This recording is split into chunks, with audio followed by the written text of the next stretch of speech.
Si on y réfléchit bien, notre peau c'est finalement la seule frontière qu'il y a entre ce qu'on est à l'intérieur et le reste du monde. S'approprier cette peau en la modifiant avec des peintures, des tatouages ou même tout simplement en la couvrant de vêtements, c'est l'une des principales différences entre l'homme et l'animal. D'ailleurs, dans Tristotropique ou l'Évangile de l'ethnologue, Claude Lévi-Strauss écrivait qu'il fallait être peint pour être homme et que ceux qui restaient à l'état de nature ne se distinguaient pas de la brute. Vous l'aurez peut-être compris, dans cette nouvelle vidéo, on va parler modification corporelle et plus particulièrement des tatouages. Mais sous un format de vidéo un peu différent des autres vidéos de ma chaîne, avec un angle assez particulier, alors surtout, restez là.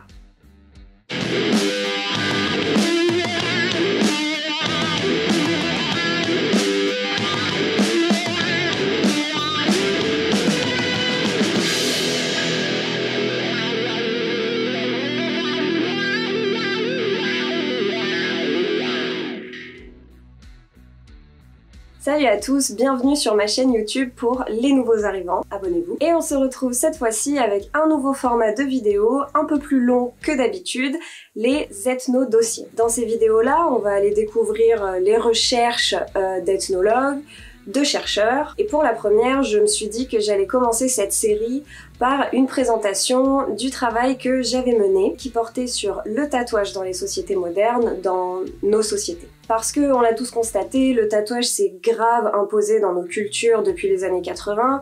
Un Français sur 10 est tatoué, et en Australie, aux États-Unis, c'est carrément une personne sur 4. C'est énorme. En réalité, le tatouage, il est universel, intemporel, il a existé partout, et surtout depuis toujours. Et même Charles Darwin, il disait déjà à son époque qu'il n'y avait jamais eu de société qui ne pratiquait pas le tatouage et la scarification, genre le piercing, la cicatrice, etc. Il faut dire que ça exprime quand même plein de trucs. De modifier son corps, ça peut être le signe d'une appartenance à un groupe, ça peut être la marque d'un rite de passage, on peut aussi y trouver des fonctions thérapeutiques, esthétique bien évidemment. On peut aussi afficher et porter à même la peau des croyances, des valeurs, des relations. Enfin bref, le tatouage c'est blindé de symboles. Par contre, quand je dis symbole, je parle pas du tout de la symbolique du style le pan représente la vanité, l'hirondelle la famille et tous ces trucs là, parce que ça n'existe que dans un contexte culturel donné. Il n'y a pas de symbolique universelle des motifs. Donc faire un genre de catalogue, de listing de qu'est-ce que ça signifie que de se tatouer un éléphant, une tête de mort ou une banane, c'est pas forcément super intéressant sur une chaîne YouTube qui se targue de parler d'ethnologie. En fait, dans cette vidéo, on va plutôt essayer de réfléchir à la place qu'a le corps dans la société, déjà parce que c'est quand même un objet privé, intime, propre à chacun, mais le corps, il est aussi destiné à l'appréciation d'autrui, constamment, étant donné que c'est la première chose qu'on donne à voir aux autres. Et donc, qu'est-ce que ça peut avoir comme conséquence sur une société quand ses membres vont modifier leur apparence? Parce qu'il faut reconnaître qu'il y a des modifications physiques qui respectent la norme, donc la chirurgie, le maquillage, la coiffure, le style vestimentaire et tout ça, et qui sont au final beaucoup plus banalisées que le tatouage, alors que le tatouage il existe depuis la nuit des temps et que c'est peut-être un des seuls trucs que tous les êtres humains ont en commun. Mais peut-être que dans nos sociétés, tout le monde a un avis sur le tatouage parce que c'est un engagement qui est supposé être indélébile, éternel et qui donc contraste pas mal avec notre monde qui finalement est rempli de choses jetables et consommables. Et c'est ce qu'on va voir dans la suite de cette vidéo. L'étude des symboles dans les motifs du tatouage, c'est pas forcément très intéressant pour nous ici parce que ça dit rien sur l'espèce humaine au final. Par contre, il y a quand même plein de symboles dans la pratique du tatouage, plein de choses qui portent beaucoup de sens et d'ailleurs c'est sans doute une des pratiques humaines qui fait appel à autant d'éléments symboliques. On va retrouver le feu et le métal, le feu qui désinfecte le métal, qui ouvre les chairs. Ces éléments-là ont une portée symbolique énorme dans le sens où ils évoquent la crainte, la méfiance. Ceux qui ouvraient les corps, même dans la pratique de la médecine, étaient très discrédités. En Europe, par exemple, la chirurgie n'a été une pratique légitime qu'à partir du XVIIIe siècle, ce qui nous amène à notre deuxième élément symbolique, le sang. Le sang, il a un statut très ambigu entre le bon et le mauvais. En plus, c'est quand même un élément qui revient vite dans l'imaginaire de la douleur, par exemple, ou d'autres choses plutôt négatives comme les blessures, etc. Et surtout le sang, c'est un symbole fondamental dans la distinction des sexes, dans le sens où il y a l'écoulement volontaire, donc provoqué par la chasse, la guerre, les sacrifices, et l'écoulement involontaire, à savoir les menstruations des femmes. Et culturellement, on n'a pas souvent vu des individus qui pouvaient cumuler ces deux statuts. Soit on voit couler son propre sang, soit on fait couler celui des autres. Et les exemples de sociétés qu'on a où les femmes étaient des guerrières et faisaient donc couler le sang sont de 1 mythologiques, parce que c'est les Amazones ou les Valkyries et qu'elles n'ont jamais vraiment existé, et de 2 se voyaient de toute façon leur féminité complètement niée. Les Amazones avaient leur attribut féminin, leur sein qui était coupé. Enfin, dernier point sur la symbolique du sang, c'est qu'il est aussi associé au danger quelque part, parce que les saignements qui ne sont pas contrôlés par la sphère médicale peuvent être inquiétants à nos yeux. Troisième élément avec beaucoup de symboles dans la pratique du tatouage, et pas des moindres, c'est la création d'un orifice. Et oui, je parle bien de tatouage et pas de piercing. Parce que mine de rien, on transperce quand même la peau et on crée donc un seuil d'entrée dans le corps. Pour le coup, c'est pour de l'encre, mais ça crée quand même une zone de vulnérabilité, parce que les infections et les maladies peuvent s'infiltrer par là aussi. Pour l'instant, vous voyez, tous les symboles qui sont monopolisés par la pratique du tatouage ont, dans notre vision du monde en tout cas, une portée quand même assez négative, ou en tout cas un peu associée au danger. Et le 4e symbole, c'est celui du dépassement des limites. Se tatouer, c'est franchir plein de limites naturelles. Déjà, c'est dépasser la douleur. Et franchir la limite de choisir de modifier son corps aussi. On pourrait même parler du dépassement des limites dans le sens où, parfois, quand on commence à modifier son corps, on peut partir dans l'excès, comme les femmes girafes en Asie ou en Afrique, et en Occident, des mecs comme Lizard Man, Black Alien ou Zombie Boy. C'est comme si on cherchait à surenchérir sur les pratiques et ça me fait vraiment penser au potlatch dont je vous avais vite fait parler sur Instagram. Concrètement, c'est une forme de cérémonie où plus on est dans l'excès, plus on va monter en prestige et en pouvoir dans la société. Enfin, le dernier élément symbolique qu'on retrouve dans le tatouage, mais qui est sans doute le plus important pour nous, c'est la douleur. Parce que il n'y a pas de tatouage sans douleur, même minime. Parce que si les modifications corporelles sont un art, alors c'est le seul art graphique où en tout cas on se fait mal. Parce que l'une des premières questions que les gens pas tatoués vont poser à ceux qui le sont, c'est « Est-ce que t'as eu mal ?» Et parce que du coup le tatouage ça devient comme la cicatrice d'une douleur subie, mais surtout surmontée. Et ça nous montre donc notre capacité de résistance à la douleur et donc notre capacité à s'approprier notre propre corps. Dans les sociétés traditionnelles, il y a presque toujours un moment physiquement douloureux. Dans les rites de passage à l'âge adulte par exemple, on l'avait vu dans la vidéo sur les hommes crocodiles. Du coup, la douleur c'est quelque chose de positif, ça veut dire qu'on évolue. Mais dans les sociétés modernes, on lutte contre la douleur tout le temps. Elle est négative, il faut l'éviter, il faut la combattre. On n'accepte pas d'avoir mal quelque part, on prend tout de suite un médicament ou quoi, sauf pour le tatouage. Bizarrement, là, la douleur, elle est acceptée. Et d'ailleurs, les tatoueurs le disent tous, les gens qui se font tatouer extériorisent quasiment jamais leur douleur, ils prennent sur eux, alors que ça se trouve, quand ils se tapent un coude quelque part, ils peuvent hurler comme des bœufs. Et pour ce qui est de la symbolique pure, des dessins, des motifs et tout ça, on verra dans la dernière partie de cette vidéo que le tatouage, finalement, il naît de beaucoup de voyages, de beaucoup de rencontres culturelles, comme plein d'autres formes artistiques d'ailleurs, et que du coup, il est rempli d'emprunts, de transmission et de métissage des signes et des symboles. Par exemple, on va voir des tas de tatouages style polynésien dans notre société et ils sont rarement faits par des maîtres polynésiens ou alors ils sont rarement faits sur des Polynésiens qui sont très imbibés de leur culture traditionnelle. Mais en fait, ces tatouages, ce qu'ils montrent, c'est surtout un intérêt pour la culture et les croyances polynésiennes. Ça peut être une conséquence de la perte du sacré. Parce qu'il y a beaucoup de tatoués qui font référence avec leur tatouage à des croyances traditionnelles. Même moi, je porte ici l'œil du chaman alors que j'ai pas grand chose de natif américain dans mon sang. En fait, l'idée c'est qu'on va aller puiser des éléments dans d'autres cultures, tout simplement pour créer sa propre croyance personnelle sur des éléments spirituels qu'on a choisis, qui nous parlent, qui nous correspondent. On a dit tout à l'heure que les tatouages pouvaient être des souvenirs de rites de passage. Mais en fait, quoi qu'il arrive, le tatouage, c'est un rite de passage dans le sens où il y avait un corps avant et un corps après. et qu'à chaque nouveau tatouage, on change quand même un petit peu son identité esthétique. En plus, le tatouage, il relève d'un choix. Donc, se tatouer, c'est passer à une nouvelle version de soi, mais qu'on a voulu, qu'on a désiré. Et puis ça y est, une fois qu'on a un nouveau tatouage, la peau va avoir une nouvelle vie sociale. C'est-à-dire que forcément, il va être vu, ce tatouage, en tout cas dans certaines conditions, et du coup, même si c'est inconscient, il va affecter nos mouvements, nos choix de vêtements, nos postures, etc., dans l'envie qu'on peut avoir de le montrer, de le voir nous-mêmes, ou même de le cacher. Et d'ailleurs, il faut un peu de temps pour s'habituer à un nouveau tatouage. Au début, on fait que le regarder, le toucher, mais par contre, quand les tatouages sont là depuis super longtemps, ou alors qu'ils sont vraiment pas visibles, on va les oublier complètement. Ils vont faire partie du corps en intégralité, comme s'ils étaient là depuis la naissance. Et en partant de cette image-là,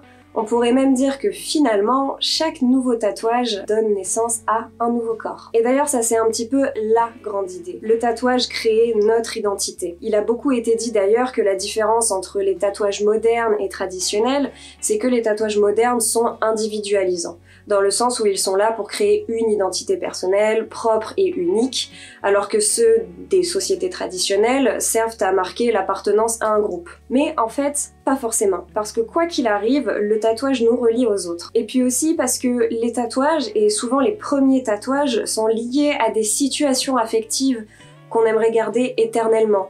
Il y a beaucoup de tatouages où on va dire je l'ai fait pour mes parents, mes grands-parents, mes amis, mes frères, mes sœurs, mes enfants, etc. La plupart des tatoués, ils vont revendiquer se faire ancrer pour eux-mêmes uniquement, ce qui est vrai aussi, hein, mais il faut pas oublier qu'on est des êtres sociaux qui sont plongés dans des tas d'interactions tout le temps. Et donc notre corps, même s'il fait partie de notre vie privée, il a aussi une vie publique. Et à chaque fois qu'on modifie notre apparence, on chamboule la vie sociale dans laquelle notre corps existe. Et puis un détail qu'on oublie souvent quand on parle de tatouage, c'est que oui, le tatouage c'est une affirmation de l'identité, mais l'identité, en réalité, elle est façonnée par le contact avec les autres. Peut-être que c'est l'absence de rites dans nos sociétés qui fait qu'on voit un engouement grandissant pour le tatouage ces dernières décennies, ou encore la disparition de la notion d'engagement. C'est très symptomatique de la modernité ça, hein, la disparition de l'engagement. Tous les contrats, que ce soit au sens propre, genre contrat de travail, ou au sens figuré, les contrats sociaux, la loyauté, la parole, l'honneur, etc.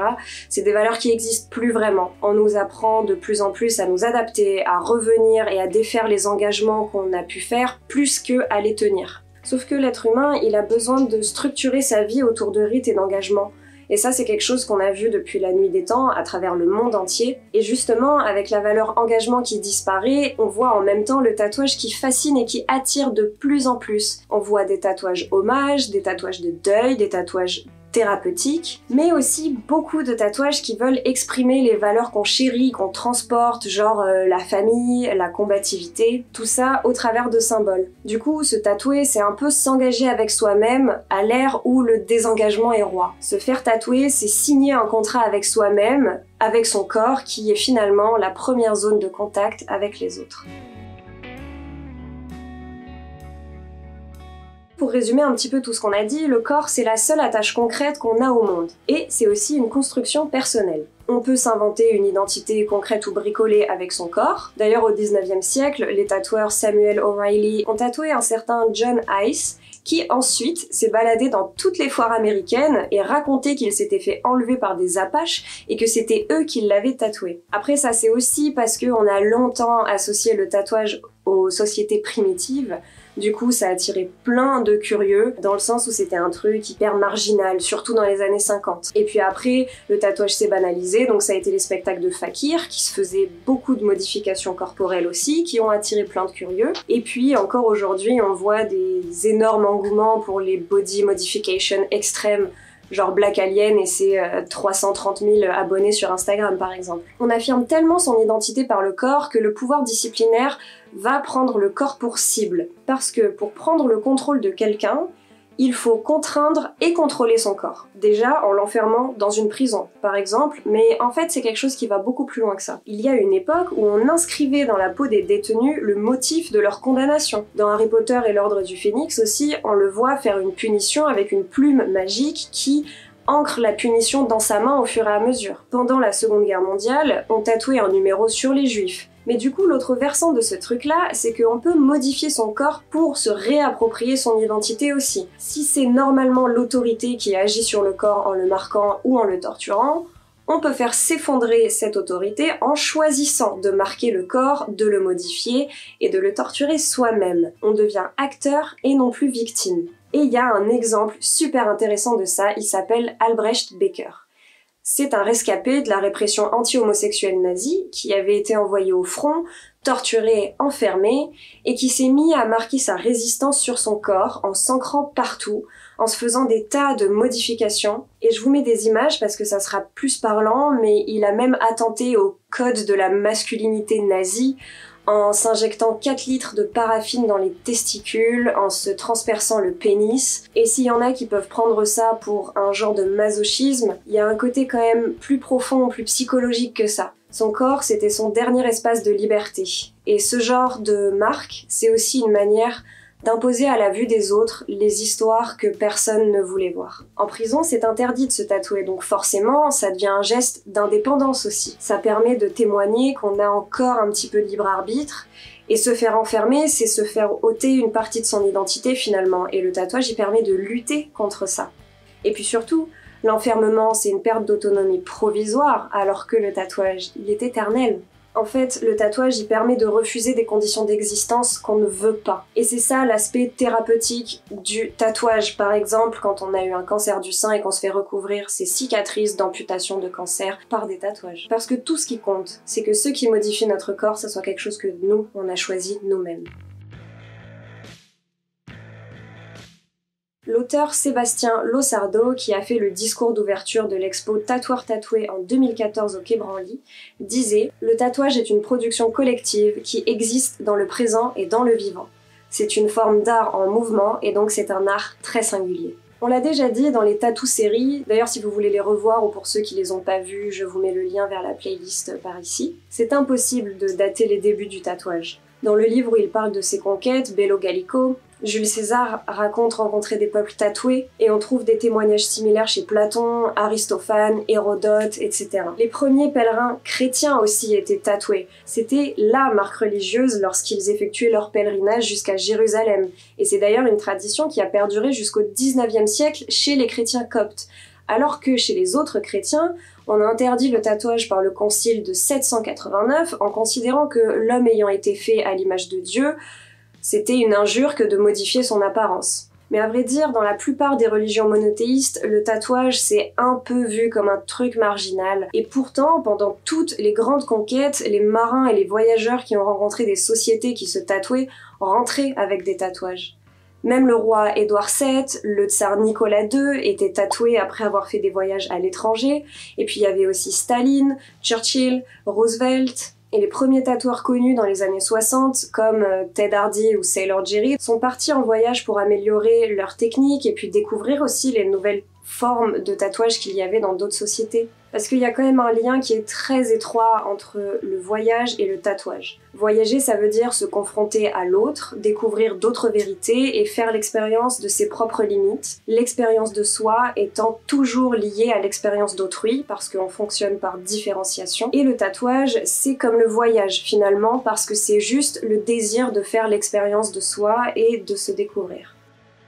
La question du tatouage en tant qu'art, on l'entend tout le temps. Enfin non, en vrai on l'entend de moins en moins, ça commence à devenir évident pour tout le monde que le tatouage peut être vu comme un art, mais bref, c'est une question qui s'est beaucoup posée et qui peut-être reste en suspense encore pour quelques-uns. Mais en tout cas, une chose qui est sûre, c'est que le tatouage, c'est absolument une culture. Et personne peut dire le contraire, déjà parce qu'il y a des tas de magazines, d'émissions spécialisées, etc. à ce sujet, mais aussi parce que on voit depuis une vingtaine d'années des grandes expositions internationales comme celle de New York en 1999, et puis des centaines, des milliers de conventions locales, nationales, internationales, etc.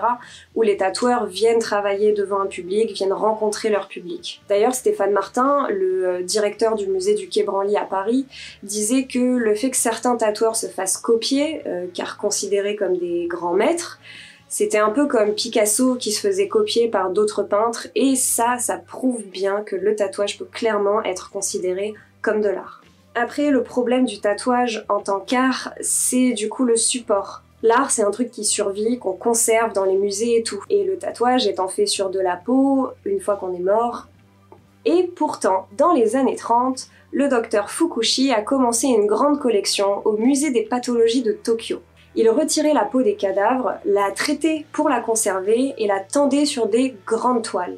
Et c'est un courant qui prend de l'ampleur. On a même commencé à monétiser les corps hyper modifiés du vivant des gens. L'homme bleu, l'Australien Geoff Otling, a vendu son corps des dizaines de milliers de dollars pour qu'une fois qu'il soit mort, son cadavre soit empaillé et exposé dans un musée. Et même à niveau plus personnel, depuis 2015, on a la National Association for Preservation of Skin Art qui propose aux services funéraires des nouvelles techniques pour que les familles puissent conserver sous cadre les fragments de peau tatouée de leurs proches. Finalement, le tatouage n'a aucune utilité concrète et immédiate. Pourtant, il transcende carrément toutes les sociétés depuis des millénaires. Déjà, on peut dire que ce qui est fondamental dans un tatouage, c'est qu'il communique. Avec un tatouage, on cherche à montrer, ou pas d'ailleurs, certaines facettes de notre personnalité, de notre histoire. Un tatouage se doit d'être beau, intelligent, ou alors drôle, ou encore original. Il doit être un petit peu comme le partenaire idéal qu'on voudrait avoir à nos côtés et qui va rester jusqu'à notre mort. Les tatouages provoquent encore beaucoup de réactions au final aussi. Ils ne tombent jamais dans l'oubli complètement, jamais dans la banalité. Parce que l'aspect indélébile du tatouage, ça crée vraiment une rupture avec notre corps qui, lui, n'est pas immortel. D'ailleurs, le corps vieillit avec le tatouage, mais quand même, les tatouages vont rester associés à l'idée d'une espèce de jeunesse éternelle. Et puis aussi, on l'a déjà dit, le tatouage, c'est un pacte passé avec soi-même. À un moment donné, on prend une décision de se tatouer et il y aura plus de retour en arrière possible. Il faut être ok avec soi-même, on signe un contrat avec soi de bien vouloir transporter ce motif toute sa vie. Elise Muller, qui est une autrice super cool qui m'avait beaucoup inspirée quand j'écrivais mon mémoire, elle disait « Dans un monde où rien ne se fixe, le tatouage s'impose par son caractère permanent. » Et d'ailleurs, la multiplication des possibilités de détatouage, perso, elle me fait poser des questions sur le rapport hyper consumériste qu'on peut avoir aux choses, sur la relation visiblement très problématique qu'on peut avoir avec l'idée d'engagement. Bref, en tout cas, le tatouage, c'est clairement une forme d'art bien particulier qui aide à fonder notre identité en tant que personne, qui aide aussi à fonder l'identité du tatoueur en tant qu'artiste, et qui fait de notre corps un porteur de messages, mais aussi une toile vivante, avec une œuvre permanente qui va vivre sur un corps qui, lui, est évidemment non permanent. Et ça me fait penser à un film qui s'appelle Le Tatoué, qui date des années 60, où un collectionneur d'art va traquer un mec qui porte un tatouage sur le dos qui a été fait par Modigliani. Donc concrètement, il porte un original de Modigliani et le collectionneur va vraiment chercher à acheter la peau du gars. Et c'est carrément la limite du tatouage en tant qu'art, mais c'est aussi ce qui le rend beau et vraiment spécial à mes yeux. C'est un art qu'il est impossible de conserver en l'état et du coup de transmettre en l'état. Parce qu'un tatouage avant tout c'est vivant et c'est pas une photo.